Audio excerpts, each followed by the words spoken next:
Hey everybody, welcome back to Electric Cafe. Today's album review is Waterboys' 1988 album, Fisherman Blues. I think this was their fourth album, if I'm not mistaken. I think this is looks like a promo copy originally, because it has the sticker up there, but really enjoy this album. And I'm going to get right into it and rate it. Um, yeah, 13 songs on this album. This one was a really hard album to rate because if you know this album, there's almost like two different kinds of albums. You have two, three, four, roughly five, if not even six songs that are sort of a mix of like folk and waltzes and poems and instrumentals and you know what I mean, like traditional songs, and then you have like five or six songs that are sort of rock and folk, and so you have two different albums, and then of course together it makes a really strong album. But it's hard, I still have to rate every song as they are, and it's interesting when I rated this one, per song, and then you think about the overall rating. This was one that you know. Looking at the song ratings didn't do it justice. Um, so then you first, getting started, you got the title track, Fisherman's Blues. Nice pace, good blend of funk. I'm sorry, folk and rock. The fiddles on this album are phenomenal. Just never thought I'd say that. The fiddles are awesome on this album, but hey, it's the Waterboys. I mean, talk about a lot of unique instruments. A lot of good harmonies. The song is no shortage of a great harmony. The chorus is strong. I really like the fade out on the song. I got it right in between very good and excellent. 3.5 stars. Really excellent song. Close to excellent, I should say, but it's a really good song. Track two, We Will Not Be Lovers. I feel like this is one of the most underrated songs on the album. It's such a strong groove for a folk song. It's such a good jam. The bass, the fiddles, the guitar, the lyrics, the way Mike Scott is just a genius. I mean, that dude is just such a musician. Like he is your excellent musician example. Can't say enough about him. Just on so many levels, but just I'm a huge Mike Scott fan, and everything from him writing books to him on stage to the way he writes his songs, what he sings about, and who he includes in his band, and it's just, I mean, I can't say enough good things about him. There's a few geniuses that are really close to geniuses, like Matt Johnson from The is a genius. Maybe in some ways Mark Hollis from Talk Talk Talk is a genius. Martin Gore, I think, is a genius in a way. Robert Smith is a genius. Mike Scott is just a musician's musician. He's just, I mean, if you guys have not seen the Waterboys cover of Purple Rain, go do yourself a favor and go see the live version at from a few years ago. Um, Purple Rain, Waterboys cover of Prince's Purple Rain.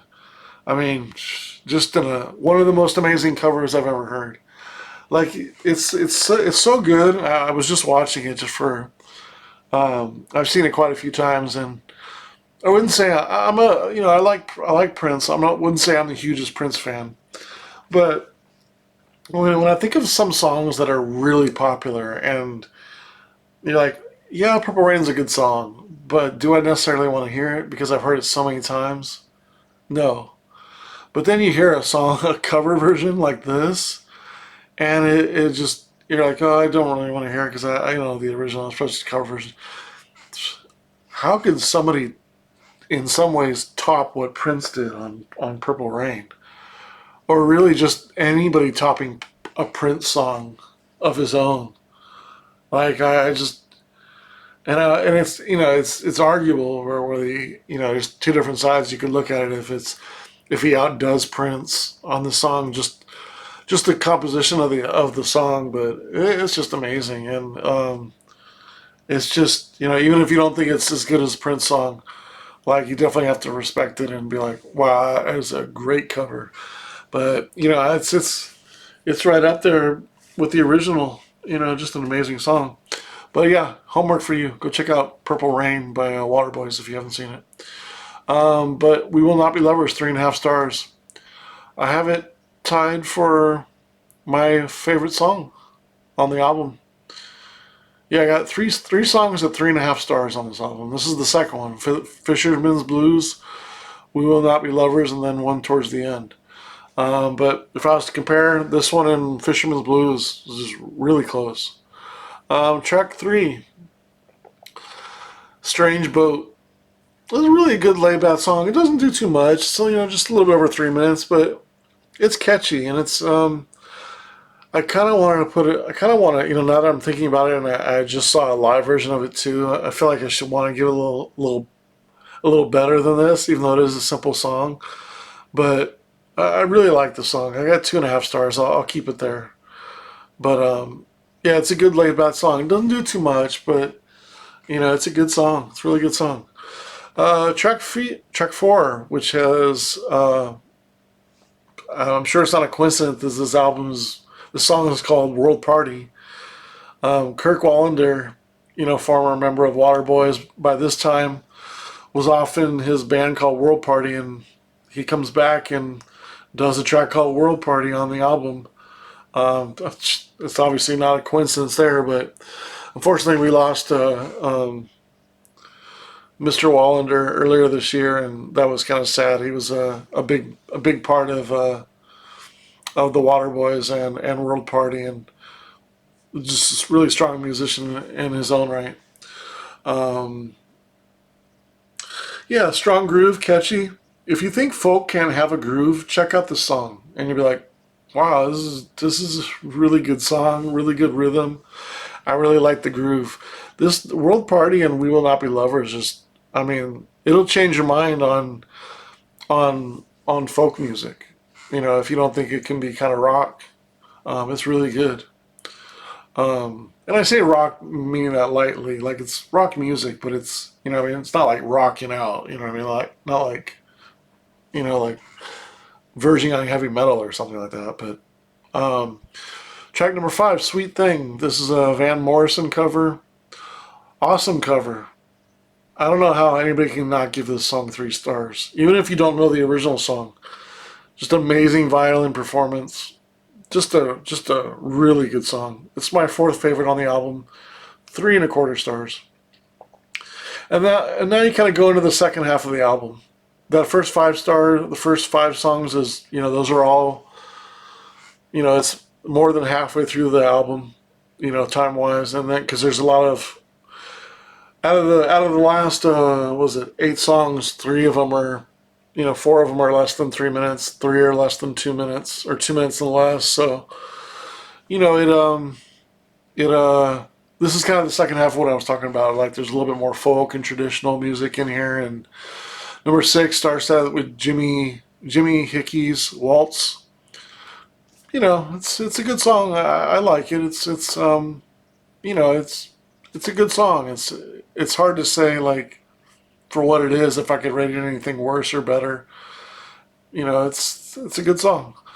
Um, and to bang on the ear, strong songs start to really start the second half when you think of the 6 songs, but time wise it's a little bit later in the halfway through, but it's got kind of a jamboree type pace, kind of that play along, kind of your normal country western probably folk song.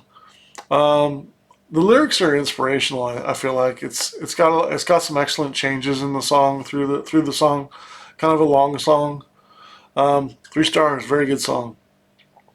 And then here's where the album kind of makes it hard to rate. 4 of the next 6 songs I got 1 star for okay. and it's just because of what's the kind of songs they are. First is track number 8. Has anybody here seen Hank? It's kind of an end of the night pub song. Like if there was 3 people around at 2 o'clock in the morning, and all three of them are kind of solo, head in a beer and kind of a little depressed, for whatever reason. This is kind of that end of the night kind of pub song. Or just kind of, it's not makes you feel lonely or anything like that, but it's just kind of like it's sort of that kind of folk song. Um, it's funny because I went up and looked. I have a cassette up there. It's like the top 20 Irish pub songs. It reminds me of that Saturday Night Live skit. If you guys ever seen that Saturday Night Live skit in the late '80s with the Mike Myers when he sings the Irish pub songs, and Phil Hartman and Kevin Nealon, they're all singing Irish pub songs. That's a great episode. But that's why I bought that tape a few years ago. I came across it. I was like, oh, I gotta have this. I haven't played it, but it's cool to have on your mantle. Just top 20 Irish pub songs. Um, I'll have to do a video sometime with just my odd releases that I picked up just because they're strange and kind of cool. Track 9, kind of same thing. When Will We Be Married? I got it 1 star. Just it's an okay song. When You Go Away, better. Nice song. Some nice violin harmonies at the end. I got it 2.5 stars. Dumb Forbes Fancy, 1 star. Can't really say anything bad or good about it. And then before I hit the last track, This Land Is Ours, is the last song is the Woody Guthrie sings it in the 1940s. Woody Guthrie, the folk song. Anyways, it's not even like a minute song. It just kind of has a fade out of them singing it sort of like in a party atmosphere. It's kind of distant, and I got it 1 star. But anyways, going back to track 12, I wanted to mention that one, kind of as the last song, The Stolen Child. Man, this is really fighting for the best song on the album. I got 3.5 stars, tied with Fisherman's Blues and We Will Not Be Lovers. Just this amazing song. It's really cool too because there's a poem called The Stolen Child that was written in the late 1800s, and if you ever had like I don't know, it's just one of those songs that makes you think about your childhood or something like that, and or something that happened in your life, and it's just kind of a really emotional song. It really brought me to tears while I was hearing it again. Just such an emotional song, and it's really about not to tell you about my history, but I had a stillborn when I was I 20 years old? My girlfriend had a stillborn at the time, and this song, "The Stolen Child," is kind of it's kind of a folk fairy tale where these fairies kind of take children to be with them, and in a way, it's kind of like them going to heaven. In a way, I mean, I kind of get that from the song. Anyways, I don't know if that's just what I take from it. But I guess if you didn't believe in God, you would think maybe if a child passed away too soon, that they would be in a better place. And whether you're believe in God or you don't, like I said, if you didn't, you would think they're with a fairy or something like that. And so I kind of take that as like that's kind of you know if they were religious, they may say, that child is with God. And so, it's a little emotional for me, but just an amazing song. And what's really cool in the song, too, is there's kind of Mike Scott kind of sings the chorus, and then there's like this background vocal who's reading the poem. And then it comes back to the chorus, and then it reads the poem, comes back to the chorus, and then they kind of go back and forth singing the chorus, like layered on top of each other. And the way he sings it, and then the way the other person reads the poem, he kind of has a very historical voice, like he's a historian. Um, kind of like one of those things you would maybe hear about, like somebody. It almost sounds like he's like one of those like those character actors, like pretending he's Abraham Lincoln. In like one of those like historical shows or something, and he's reading like the Emancipation Proclamation. He's like reading that in like a what he thinks is the Abraham Lincoln voice. I don't know if Abraham Lincoln's voice was ever recorded. I don't think. I guess they didn't have really recordings until maybe the 17 or sorry 1880s maybe. So I guess his voice was really never recorded. But everybody kind of thinks that like Abraham Lincoln's voice sounds like this for some reason. I don't know why that is. Maybe it just sounds like an esteemed person. Esteemed. That's how a good president would sound. I mean, they always have this like image of every president, and it's like these mythical people and perfect people, and I'm sure none of them are that perfect, but some like made some good decisions. History was on their side, but everybody thinks about Abraham being a good president, and I can't dispute that at all.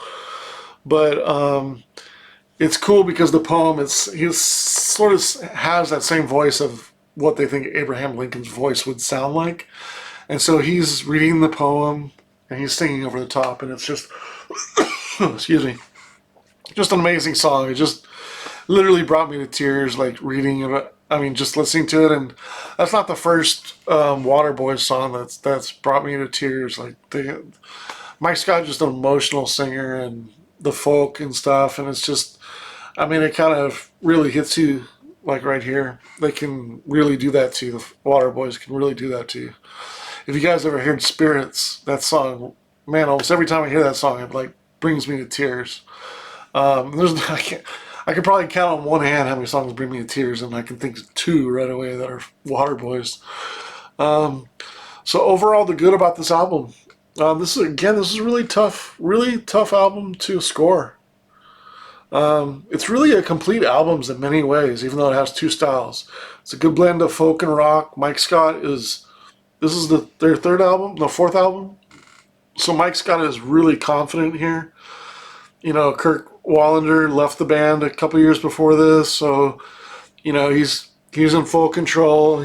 So he's really confident in this album, really confident in his everything he does on this album. There's some emotional songs on here. You have a more pop, pop one in the title song, Fisherman Blues. Taking that lightly and pop, but also the World Party song. Those can be good pop folk songs. You have some songs that are some good jam songs, and We Will Not Be Lovers and Sweet Thing. Some moving slow songs like Stolen Child and When You Go Away. So, more pop songs, two jam songs, some folk songs in there, some traditional songs, a couple slow songs. So this album is surrounded by a lot of culture, a lot of Scottish culture, British culture. You know what I mean? It kind of oozes kind of traditional folk and a little bit of rock music, and just Mike Scott just I mean, he makes you a fan. I can count on one hand how many folk bands I have multiple albums from. Waterboys is the one I have the most of. So they're a special band for me, and that's how good they are. Is they can make somebody like me who likes electronic music and new wave music and stuff like that, and he's got me over here being emotional about a folk song. I mean, that's how good he is. But just for an amazing sussed album, just a lot of culture. The sum is more important than the parts. That's what I put here. The sum is more important than the parts. There's no fantastic song on here. There's a lot of very good songs, and it's weaved together all really well. I almost wish that it was weaved together a little bit more, like, a folk song and then one of the short songs that is a kind of a more traditional song, and then go back into that. So it's like almost every other one versus having five come out of the gate, and then sort of have like a second half, which is mostly traditional songs. Um, but you know, it is what it is. But that's when I think of the opportunities, maybe that's one. But the other opportunity is just a difficult one to rate, and that's by no means a fault from itself. Just it's a really difficult album to rate. The dynamics sound a little flat for 1988. I will say that about the production of the album. 1988, I feel like the album should be sounding better than this. The overall ratings of the songs. So again, here's a great example. I got it 30 and 3/4 stars divided by 13 is 2.36. And obviously that's hurt by 4 songs that I have 1 star. You know, that's obviously going to kill it right there. If I take that out, 26 divided by 10, you know, or 9, it's almost pushing 3 stars. So, you know, I got to take that into account and, you know, think about the overall of the album and not really kind of go by the stars per song rating, because that's going to throw me off. And it's not a good, accurate, just because the songs I think are okay doesn't mean they don't help the album or hurt the album in any way. There's still, you know, 2, 3, 4, 5, 6, 7, 8 songs on here. You know, there's just about 5 that are, you know, you know, short songs, you know, under 3 minutes. So, you know, so I got the overall at 75 out of 100. I really, you know, even if you take out the stars on that, it's roughly around a 70, 71. But I pump it up a couple more points to 75 just for the overall impact of the album and the quality of the album, and just the emotional songs are here. You know what I mean? Just the musicmanship, really everything about this album is it's really hard to not rate this higher than you might think, because it's just a I wouldn't say emotional album, but it's a word. This isn't just like music, you know what I mean, to entertain. This is music to educate, music for you to feel. This is historical music. This is, I mean, you know, this is a true band, you know, playing together. Um, yeah, it's almost even hard to put it into words, you know, because it's just such a, I would say unique, because you know, it's a little, I'm being a little, probably a little bit biased because I don't listen to folk, and I'm like kind of amazed by their music. You know, does it make me want to go out and buy more folk music? Maybe, but you know, I can tell you I'm not going to be a huge folk fan. You know, but yeah, but it's something about Mike Scott's voice, and you know, they do have a little bit more atmosphere, and you know, they do have some edge and some groove to them, and rhythm, and it's almost like you gave Bob Dylan an injection of groove or an injection of rhythm.